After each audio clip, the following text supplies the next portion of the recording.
You'll notice a common theme in a lot of my videos. I constantly talk about engaging your muscles and using a mind-muscle connection. And the reason why I talk about this is because this is the way that I work out and this is the way I train.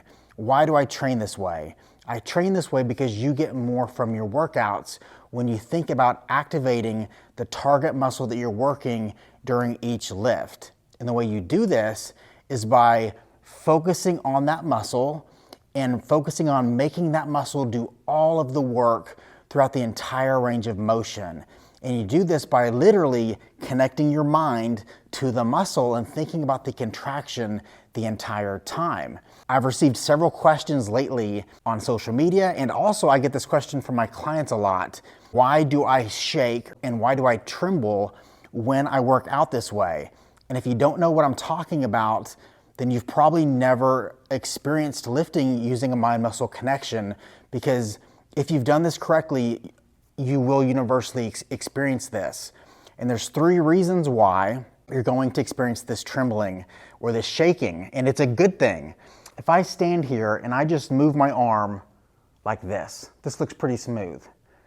But if I think about activating my bicep and squeezing my bicep so hard that my bicep pulls my hand towards my shoulder, see how there's that kind of shaking and that trembling going on? That can happen one of 3 reasons. Number 1, when you work out using a mind-muscle connection, you typically generate a stronger contraction because your brain is sending a stronger signal to the muscle by sending what's called more motor units.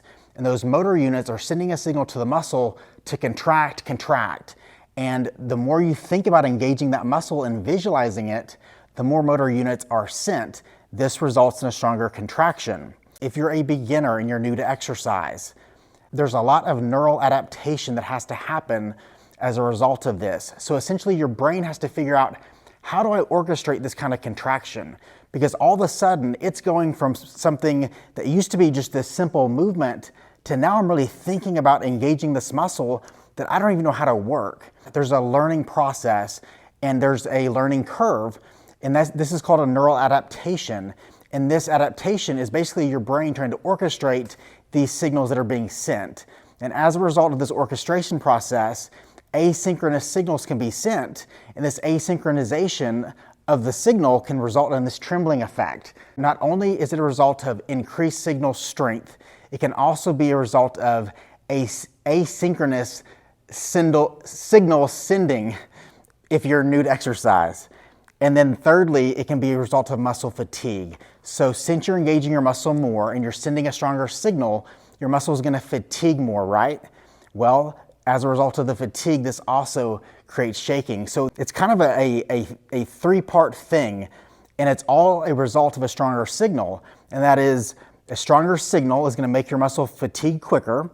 A stronger signal is going to cause neural adaptation to occur, which is your brain trying to figure out how to send this signal. And there are more motor units in general being sent. And this can also result in this shaking and this trembling. The bottom line is this trembling and shaking that you feel when you work out this way is a good thing. That means you're doing it right. If you're not shaking and trembling, I actually kind of question whether if you actually are doing this to your max ability.